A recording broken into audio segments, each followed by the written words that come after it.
මුළු ලෝකයේම හොල්ලපු ෆ්‍රෙඩි ෆෙස්බෙයාස් පීට්සා එකේ ලයිට් ආයෙත් පත්තු වෙන්නයි යන්නේ. ඒත් එක අලුත් බලාපොරොත්තුවකට වඩා අර පරණ බියකරු අත්දැකීමක් ආයෙත් ඇවිත් දොරට තට්ටු කරනවා වගේ හැඟීමක් නේද දෙනෙන්නේ. ඒක ඇත්ත. Five Nights at Freddy's චිත්‍රපටමාලාවේ දෙවනි කොටස ගැන ලැබිලා තියෙන තොරතුරු ටික විග්‍රහ කරලා බලන්නයි මේ සූදානම. අපිට ලැබුණා sineru.lk වෙබ් අඩවියේ ලිපියක්. ඉතින් ඒක පදනම් කරගෙන 2025 එන මේ චිත්‍රපටය ගැන දැනට හෙළි වෙලා තියෙන හැමදේම ගැන අපි ටිකක් ගැඹුරින් කතා කරමු. ඔව්. අද අපේ අරමුණත් ඒකමයි. චිත්‍රපටය ගැන A to Z කියන්නේ සම්පූර්ණ විස්තරයක් දැනගන්න ඕනේ කෙනෙක්ට සම්පූර්ණ චිත්‍රයක්ම වල දෙන එක. නිකම්ම කතාව මොකක්ද කවුද ඉන්නේ කියනවට වඩා එහාට ගිහින්. හරියටම. අපේ මූලාශ්‍රයේ තියෙන හැම තොරතුරක්ම අරගෙන ඒකෙන් කතා විශ්වයට එකතු වෙන්නේ මොනවද?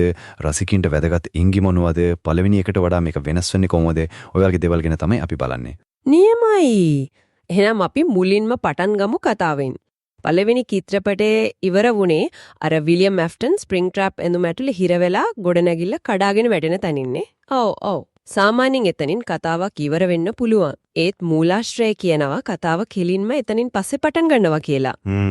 මූලාශ්‍රය කියන විදිහටම ෆ්‍රෙඩිගේ බියකරු හීනේ ආයෙත් ඇවිත්. ඒ කියන්නේ මයික් සහ ඇබි හිතුවට හැමදේම ඉවරයි කියලා. ඉවර නෑ. බ්ලූම් හවුස්ලා ඊට වඩා ලොකු දෙයක් තමයි සැලසුම් කරලා තියෙන්නේ. ඔව්. කතාව කෙලින්ම පළවෙනි එකෙන් පස්සෙමයි දිවෙන්නේ. මෙතනදී තමයි වැදගත්ම දේ පටන් ගන්නෙ. පළවෙනි චිත්‍රපටයේ හිටපු අර අద్භූත රුබෝවරු. ෆ්‍රෙඩි, බොනි, චිකා, ෆොක්සි. පාරණ සෙට් එක. ඔව්. ඒ සෙට් එක ආයෙත් ක්‍රියාත්මක වෙනවා. හැබැයි sineru.lk ලිපිය අවධාරණය කරන දෙයක් තමයි මේ පාර අලුත්ම තර්ජනයක් එකතු වෙනවා කියන එක. ඒ තමයි toy animatronics. දැන් වීඩියෝ ගේම් එක ගැන දන්නේ නැති කෙනෙක්ට මේක නිකම්ම තවත් රොබෝ සෙට් එකක් වගේ පේන්න පුළුවන්. ඔව් ඒක පොඩ්ඩක් පැහැදිලි කරන්න. මොකද්ද මේ toy animatronics වල කියන විශේෂත්වය? ඒගොල්ලෝ පරණයිට වඩා භයානකද? භයානක කියනවටත් වඩා කපටි. ගේම් එකේ කතාවට අනුව toy animatronics කියන්නේ අර පරණ කැඩිච්ච රොබෝල වෙනුවට ගෙනාපු සෙට් එකක්.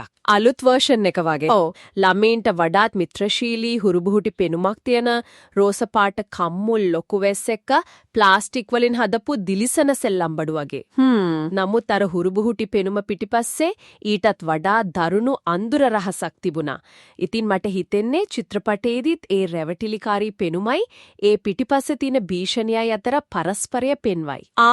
ඒක නිකම්ම ජම්ප් ස්කෑර් එකකට වඩා මනසට වද දෙන බයක් ඇති කරනවා. හරියටම. ඒ කියන්නේ මයික්ටයි එයාගේ නංගි ඇබීටයි මේ පාර තියෙන සටනේ ඊට වඩා දරුණුයි. එක පැත්තකින් පරණ පලිගන්න බලාගෙන ඉන්න රොබෝරු අනිත් පැත්තෙන් අලුත් හුරුබුහුටි පෙනුමක් තියෙන ඒත් මොන වගේ දෙයක් කරයිද කියලා හිතාගන්න බැරි සෙට් එක. හැබැයි මට හිතෙන විදිහට කතාවේ ඇත්තම බර තියෙන්නේ මේ රොබෝලත් එක්ක නෙමෙයි. මූලාශ්‍රයට අනුව විලියම් ඇෆ්ටන්ගේ ඒ අඳුරු රහස් තව තවත් මෙතනදී හෙළි වෙනවා. මෙන්න මේකයි ඇත්තටම රසවත්ම දේ. ඒක තමයි තීරණාත්මකම කාරණය. පළවෙනි චිත්‍රපටයේ විලියම් ඇෆ්ටන්ව හඳුන්වලා දුන්න විතරයිනේ. ඔහු තමයි ළමයිව මරපු කෙනා කියලා අපි දන්නවා. ඒත් මොකද ඔහුගේ අරමුණ? ඔහුගේ චේතනාවන්, ඔහුගේ අතීතය මේවා ගැන ගැඹුරින් හෙළිදරව් කරනකම් තමයි රසිකයෝ බලාගෙන ඉන්නේ. සමහර විට ඔය toy animatronics වල පැමිණීමයි ඇෆ්ටන්ගේ රහස් හෙළිදරව් වීමයි අතර සම්බන්ධයක් ඇති. තියෙනම පුළුවන්. සමහර විට අලුත් රොබෝවරු නිර්මාණය වෙන්න හේතුවත් ඇෆ්ටන්ගේ අතීතයේ හැංගිච්ච කතාවක් වෙන්න පුළුවන්. ඒ කියන්නේ මේ අලුත් රොබෝලා පිටිපස්සේ ඇෆ්ටන්ගේ අතීත කතාවක් තියනවා කියන එකද? ඒක කතාවට තවත් ගැඹුරක් එකතු කරනවා නේද? අනිවාර්යෙන්ම. එතකොට මේ කතාවට මුහුණ දෙන චරිත ගැන කතා කරමු. පරණ සෙට් එකම ආයෙත් එනවා නේද? ඒක තමයි මේ චිත්‍රපට මාලාවේ එක ශක්තියක්. ජොෂ් හචසන් මයික් විදිහට, පයිපර් රූබියෝ ඇබි විදිහට, එලිසබෙත් ලේල් වෙනිසා විදිහට. සහ මැතිව් ලිලර්ඩ් විලියම් ඇෆ්ටන් විදිහට. ඒ හැමෝම නැවතත් තමන්ගේ චරිතවලට පනපවනවා. මේකෙන් කතාවේ අඛණ්ඩතාවය රැකෙනවනේ. ප්‍රේක්ෂකයෝ දැනටමත් සම්බන්ධ වෙලා ඉන්න චරිත ටිකක් එක්ක කතාව ගෙනියන එක වැදගත්.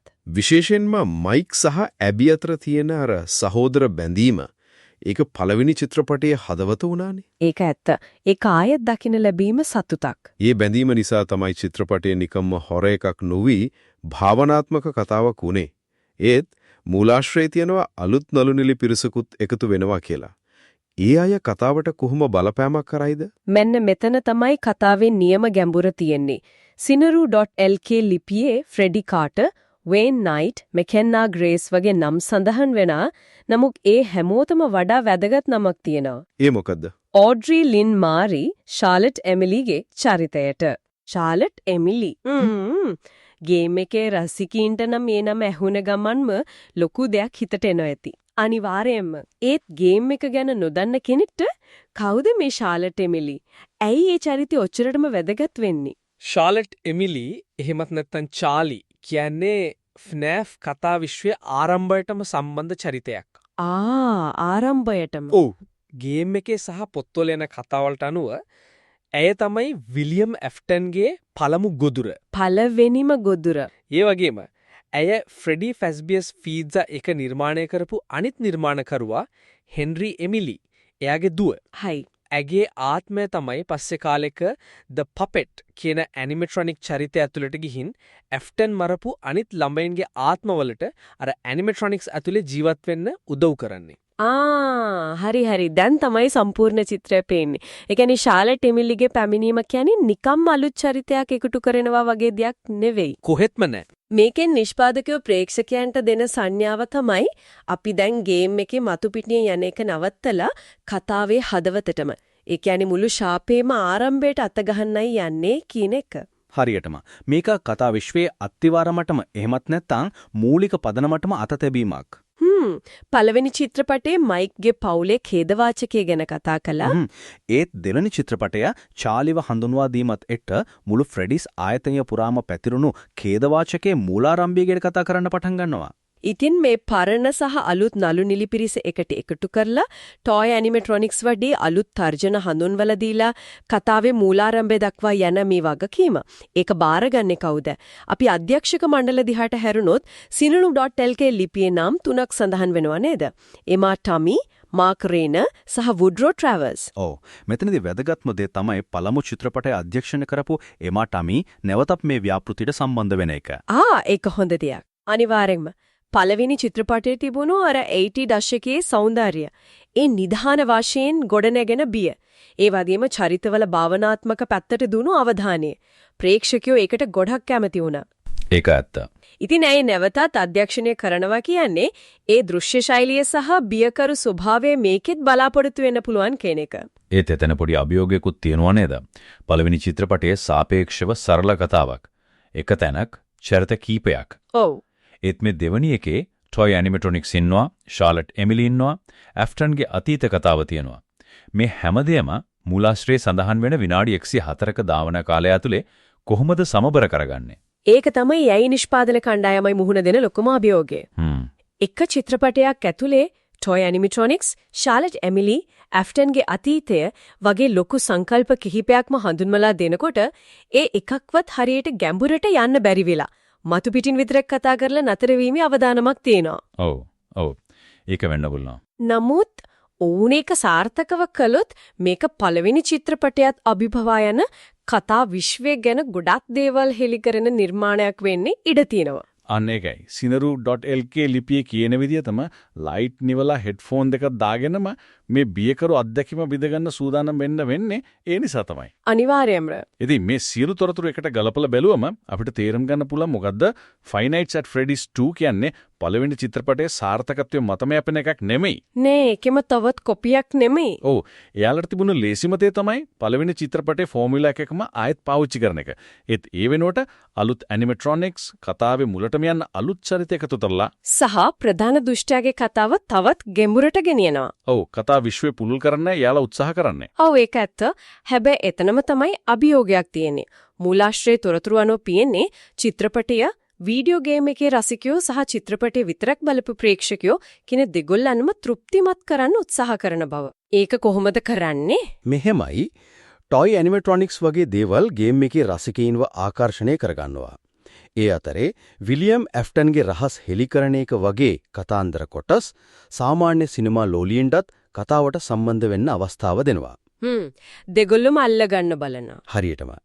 ශාලට් එමිලි වගේ චරිතයක් ඇතුළත් කරන එකකින් පේනවා එයාලා ගේම් එකේ මූලික කතාවට කොච්චර ගරු කරනවද කියලා. ඒක හොඳම උදාහරණයක්. අවසාන වශයෙන් සිතන්නත දෙයක් ඉතුරු කරමු. මූලාශ්‍රයේ නැවත නැවතත් කියවෙනවා. විලියම් ඇෆ්ටන්ගේ අඳුරු රහස් ගැන. ඔව්. පළවෙනි චිත්‍රපටයේදී ඔහුගේ දුෂ්ටත්වයේ මතු පිට විතරේ පිට දකින්න ලැබුණේ. ඒ කියන්නේ ඔහු ළමයින්ව ඝාතනය කරලා ඒ ආත්ම ඇනිමට්‍රොනික්ස් තුල හිර කළා කියන එක. නමුත් ඇයි ඔහු එහෙම කළේ? මේ වතාවේ ඔහුගේ රහස් හෙළිදරව් වීමත් එක්ක ඒ අතීතයේ ඉඳන් එන භීෂණය මයික් සහ ඇබීගේ වර්තමානයට කොයි වගේ බලපෑමක් කරයිද? ඒක තමයි ප්‍රශ්නය. ඔහුගේ චේතනාව හුදෙක්ම දුෂ්ටකමද නැත්නම් ඊට එහා ගිය අමරණීයත්වයේ වගේ විකෘත වූ අරුමුණක් ඔහුට තිබුණාද? සමහර විට ඇත්තම භීෂණය හැංගිලා තියෙන්නේ අර රොබෝවරුන්ගේ ඇස්සල නෙමෙයි. ඒ හැමදේම නිර්මාණය කරපු මනිසාගේ මනස ඇතුලේ වෙන්න පුළුවන්.